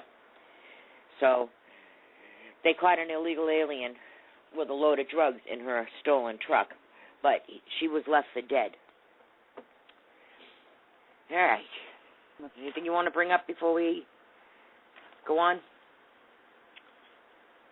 I think we've pretty much covered everything, I suppose. Oh, we got a bunch more to go. I just wanted to give you, if there's something you want to bring up. No, I'm... all right. We'll just keep going then. Can't think of anything right. We'll just keep on rolling. Yep, I have an NSA report here. That is this the Caribbean, Bahamas, or whatever? No, the General Keith Alexander, he retired in March, of course, as the director of the National Security Agency.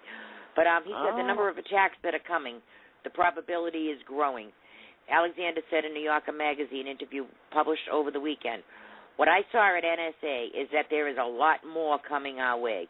We're at greater risk, Alexander said. Look at the way Al-Qaeda networks. From Al-Qaeda in the Arabian Peninsula, Al-Qaeda in the Islamic Maghreb, and now in Syria, the al-Nusra Front. Look at the number of jihadists going into Syria and what they want to do. When you put all that together, you can say those are distant countries, but a lot of these groups are looking to attack the United States. I take that threat very seriously, Alexander added. So now he's claiming that the tactics, including the agency's bulk metadata program, which is unconstitutional, have contributed to the disruption of at least 54 terrorist plots. But now here's Keith Alexander saying that, you know, that terror's alive and Al-Qaeda's alive and it's growing and, you know, we got attacks coming our way. That's not what Obama said. But why don't we concentrate on that instead of worrying about the Bahamas? Because the National Security Agency is secretly intercepting, recording, and archiving the audio of virtually every cell phone conversation on the island nation of the Bahamas. Are they looking for money? Yep. Yeah, because there's a lot of money going down there to the Bahamas, to offshore They're trying to for a good deal. They're trying to find a good rate on a hotel and a good buy on some cocaine or something. I really don't know why they're doing it, but the Bahamas are kicked off about it. Yeah, well, we don't need to listen to everybody's phone calls. Now, if he's saying that there's all kinds of Al-Qaeda activity and terrorists and they're all coming after us and the boogeyman's going to get us, that's not what Obama said. He said Al-Qaeda's on the run. It's decimated, remember? And that's why he wouldn't tell the truth about Benghazi, because he didn't want us to know about this. How come he says one thing and his former NSA chief says another? Well, speaking of saying another, because why? Well, because that's Obama. He doesn't. Because F us, that's why? That's why, yeah. Because I said that's why. Oh, okay. Time Magazine has a little story out that might pique your interest here. Former Malaysian leader accuses the CIA of a cover-up in the missing jet. Well, really? What do you know? Imagine that. The former Malaysian prime minister accused the CIA, Boeing, and the media of covering up crucial facts about the missing plane. Sunday, he accused American intelligence agents of covering up what really happened to the Malaysian airline plane missing since March. Former Prime Minister Mahathir Mohamad claimed that Flight 370, which disappeared on March 8th with 239 people on board, claimed that the CIA could have taken control of the Boeing 777 and lamented that the Malaysian government is bearing the brunt of the blame for a mystery that sparked a massive, expensive, and as of yet unsuccessful international search for the plane. What goes up must come down, Mohammed wrote in a blog post. Airplanes can go up and stay up for long periods of time, but even they must come down eventually. They can land safely or they may crash, but airplanes don't just disappear. Certainly not these days with all the powerful communication systems, radio and satellite tracking, and filmless cameras which operate almost indefinitely and possess huge storage capabilities. So he said the uninterruptible autopilot would have been activated either by pilot, by onboard sensors, or even by remotely by radio or satellite links by government agencies like the CIA if terrorists attempt to gain control of the flight. All right, let's talk about this for a second. 239 people on board, I don't believe that. I don't believe there were 239 people on board. I do believe the 20 people from Freescale Semiconductor were on that plane. I do believe their prototype that required all those batteries were on board that plane. I believe that their documents and computer disks and things were on that plane. But I believe everybody else who was on that plane was probably a CIA agent, and that plane was taken. So they must have, there was no way in hell that cloaking patent for military ballistics and satellite and radar was ever going to make it to China. That's what I think. NATO. How much time we got? We got a couple minutes. U.S. missile cruiser is entering the Black Sea as we speak. It'll be fully through there by May 23rd. Military source told the Russian news agency. Another NATO vessel is already in the area, while the French Navy's stealth frigate will reportedly be there by late May. So they're having these drills in the Black Sea. NATO's doing drills. Now, last week, the Ukraine's coup-appointed government deployed 15,000 troops on its border with Russia, provoking a sharp rebuke from Moscow. Moscow is saying that these missile cruisers entering the Black Sea and the ones that are already there are very provocative. And we also know that Soros and Obama are behind overthrowing that Ukrainian president and installing a new government, and Putin is reacting to it. So God only knows what's going on over there. But you know that we're up to our ears in it. So is Soros. So is Putin. And Joe Biden's son just ended up being the CEO of the biggest Ukrainian gas company. So I'm sure there's a piece of that in there. And they said that the steel workers over there in the Ukraine took back a city from the pro-Russians. Steel workers, why does that ring a bell? Oh, wait a minute. Leo Gerard is president of the International Steelworkers Union. Are we sure those are steel workers, or are they mercenaries? I don't know. But I tell you, it's bad. A U.S. armed Syrian, let's talk about Syria for a second. A U.S. armed Syrian group now is saying that they want back all Syrian land occupied by Israel. That includes the Golan Heights, too. That is pre-1967. Now, this story is from Washington Free Beacon. It says, one of the militant Syrian rebel groups provided access to advanced U.S. missiles, said that it's seeking the return of all Syrian land occupied by Israel, a stance that could potentially complicate U.S. military support to the armed rebel group. The leader of an official rebel group sanctioned by the Syrian Military Council and in possession of sophisticated U.S. arms expressed his opinion in an interview published over the weekend by the Syrian news organization Tahrir Sori. Okay, so now they're telling you that this Syrian rebel group that we are arming, these ones are in possession of the sophisticated arms that Obama said that we just recently sent over there. Well, the same group attacked, kidnapped, and shot a Times reporter. The Times reporter is Anthony Lloyd, and he told the BBC how he was betrayed by a rebel gang in Syria who beat him badly and shot him twice in the ankle. Lloyd, a photographer, Jack Hill, were returning to Turkey from the Syrian city of Aleppo when they were seized. He described how the leader of the kidnapped gang, a man called Hakim, was someone who had previously helped him and who he had reason to trust. Lloyd was eventually freed when a leader of an Islamic Front rebels intervened. The reporter, 47, told the Today program how he, the photographer, and the Syrian fixer, Mahmoud, were taken from their vehicle while traveling towards the Turkish border. They were first taken to a basement of an agricultural building outside the town of Azaz, where they were put in hoods, plastic cuffs, and blindfolded. After about an hour, they were moved to a lock-up garage near a neighboring town. It was at this point that Lloyd understood his captors' motives. They were laughing and saying, "How much do you think you're worth?" he said. It was very clear this was an abduction for money. Anyhow, not long afterwards, the fixer, Mahmoud, who was still in the boot of the car that they had brought in, that's the trunk, managed to free himself from his plastic cuffs. The key to our liberty was the decision of Mahmoud to kick that boot open, leap out, and attack the guard. Hill, who was also still in the boot, followed him out. A violent struggle ensued with the guard, and then they ran. So anyhow, this reporter now tells us that he's jumping out onto the roof, and he dropped down into a courtyard, which was empty. He got into a kitchen and found a carving knife. And then he was trying to saw his plastic cuffs off when he heard the sound of armed men breaking through a door. And about 6 other gunmen showed up. So they tore into him immediately with rifle butts and fists, and they beat him really bad. You've got to see pictures of this guy's face.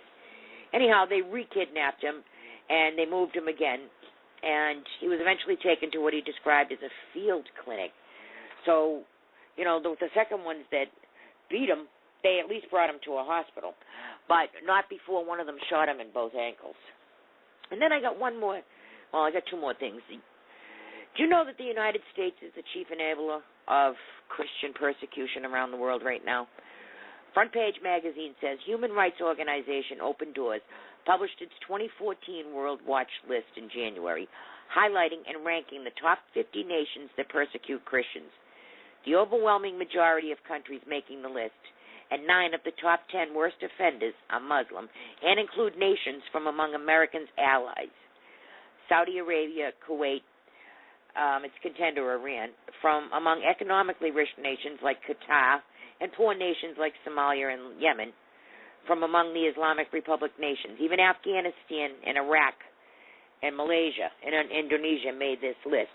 Every single one of them is supported by the Obama administration. Every country that he liberated, like Libya, Iraq, Afghanistan, all those countries, every single one of them is persecuting Christians now. So Obama has done more for the Muslim caliphate than any of those Muslims could have ever done. Hi, well, ladies and gentlemen, we are just about out of time. So I'm going to have to say goodnight to you. We lost JoJo. Her phone shut off, so she must have ran out of battery power. Anyhow, like I said, that's all the time we have for today, and we hope you enjoyed our show. Remember, we're here every Monday, but, every day PRN runs shows at 8 p.m. Tomorrow, Bobby and Denise are going to be here with their show Uncommon Knowledge, and Wednesday, of course, is Watchman Wednesday. Oh, Bulldog, who we miss terribly, and he's passed away, his show is still in existence, too. He's got a lot of people doing his show and support, so make sure you check in with PRN every night. To Anna and Lynn and AstroTurf, great job, ladies and gentlemen, everybody. We do have a gentleman. His name is Scott. He's our production and graphics guy. Thank you very much to JoJo, too, and always thank you to PRN and Watchmen.